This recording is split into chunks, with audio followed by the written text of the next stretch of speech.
Assistant Secretary Egorin, on April 5th, HHS provided a response to inquiry about stating that in calendar year 2021 to 2023, HHS made contact with either an unaccompanied child, a sponsor, or both in 308,833 households. HHS noted that in 66,622 households, HHS was unable to make contact with both the sponsor and the UAC.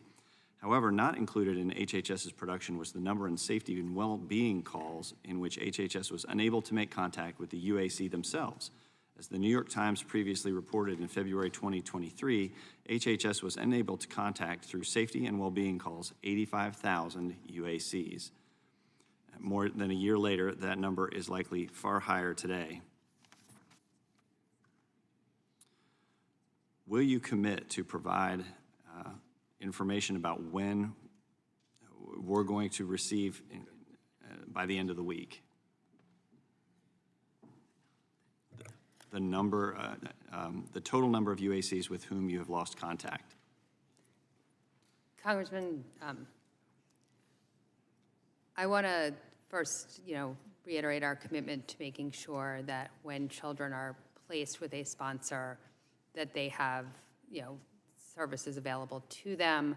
Unfortunately, as you saw in our president's budget proposal, we are limited in our statutory authorities as well as our funding for post-release services. What I can commit to you today is to come back to you with an estimate and to continue to work with your staff regarding when we can have information available. The information that HHS provided on April 5th was not current through 2024 and only captured calendar years 2021 to 2023. Will you also commit to providing this information through the present date as the subpoena compels you to?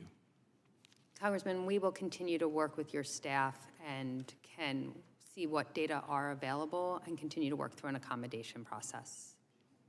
All right, well, let's shift a little to criminal aliens case files. In response to the committee's February 20, 2024 subpoena that compelled the production of case file materials for several criminal alien UACs that were released from HHS custody during the Biden administration, HHS has produced 2,476 pages. However, the materials produced were replete with redactions, even though the case file materials are not classified or subject to any applicable privilege. Would you agree? Congressman, we've made over 3,600 pages available for in-camera review, and we at the department take our obligation to protect these children's personal health and personal identifiable information seriously.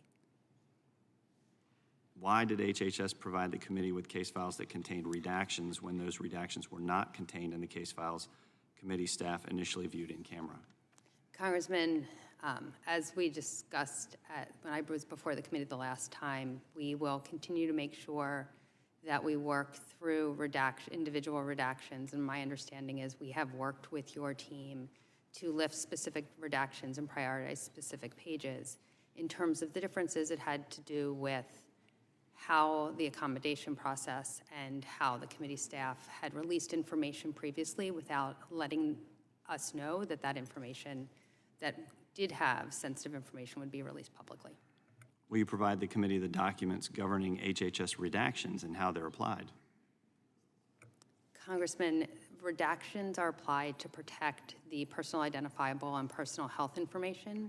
We are happy to continue to have conversations around specific redactions. Do you have guidance? Do you have guidelines for redactions? Congressman, Yes or no?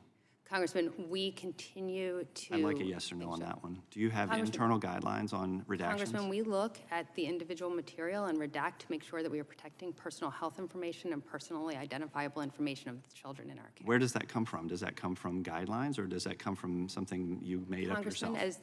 Congressman, as you know, there is a constellation of factors that can be used to identify any individual. We are all at risk of that. So we look at documents to make sure— You do understand Congress is not under the Privacy Act, correct? Congressman, we take our obligations for the personal health information and personal identifiable information very seriously. Well, apparently not serious enough to follow a subpoena from Congress. Congressman, it's my understanding for the subpoena that we have been incredibly responsive. We have answered follow-up questions. You know that's not accurate. I'm going to yield to the